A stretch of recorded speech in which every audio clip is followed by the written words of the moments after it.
moi, j'ai un background en théâtre. En fait, j'ai gradué de l'École nationale de théâtre en mise en scène et je suis ressortie de là avec un certain besoin physique à combler et une certaine frustration par rapport à la place du corps dans le théâtre où je trouve que c'est souvent sous-utilisé tout le potentiel que peut avoir le kinesthésique là, dans la transmission d'une émotion ou d'une idée. En fait, toutes les créations que je fais finissent toujours par avoir du mouvement et étonnamment, je suis toujours plus programmée en danse qu'en théâtre. Je me dirais pas chorégraphe, mais je dirais que je fais de la mise en mouvement. Ce qui m'intéresse particulièrement, c'est la recherche entre comment le mouvement, quand il est instinctif, comment le kinesthésique peut provoquer chez le spectateur un sentiment de complicité ou en tout cas une impression de toucher à notre humanité entre la performance et le spectateur. Ce que je vais faire, c'est que je vais vous parler un peu en rafale de mes projets, puis ça va peut-être faire un peu une synthèse de ce qui m'intéresse puis de là où je veux aller. Les photos que vous voyez, je pensais que c'était une bonne idée de faire une mosaïque, mais je me rends compte que c'est très laid, mais c'est pas grave.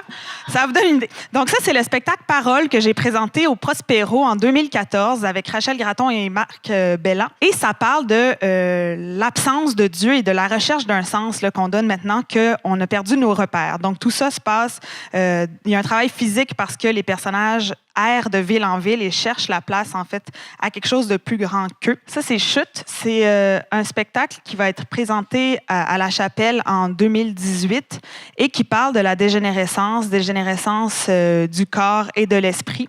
Une première version de ce travail-là a été présentée à Quartier Danse, juste ici au Monument National, il y a quelques années. Et en fait, ça m'amène à parler des interprètes avec qui je travaille. La plupart du temps, ce sont des danseurs et des acteurs. Et quand je travaille avec des acteurs, ça doit être des gens qui doivent aussi être capables de danser ou en tout cas de faire du mouvement et d'être dans leur corps.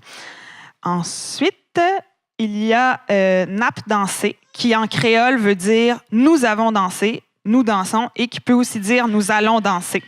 Donc, ça fait 3 fois que je vais en Haïti, au départ, pour aller présenter des projets. Je me suis intéressée, donc, à la place du corps pour atteindre un état de conscience modifié. Et donc, je suis allée en Haïti à quelques reprises pour assister à des cérémonies vaudou où, justement, des états de conscience se modifient à travers la répétition d'un mouvement sur un temps très long. Donc, des gens qui dansent pendant 5 jours sans arrêt et là où ça les amène.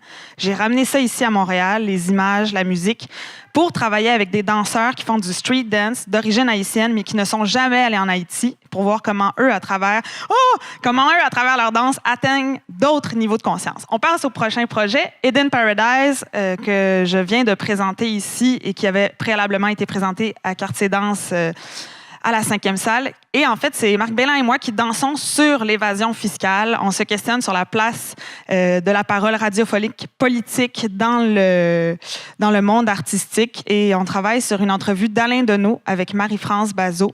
On va le reprendre à l'Agora de la danse cet hiver. Et là, je pense que les 2 minutes viennent de passer. Dernière petite diapo. Je commence une résidence au théâtre d'aujourd'hui. Et c'est la première fois où je m'en vais vraiment dans un théâtre, faire du théâtre. Mais évidemment, j'aurais perverti ça avec le mouvement jusqu'à la fin. OK, merci.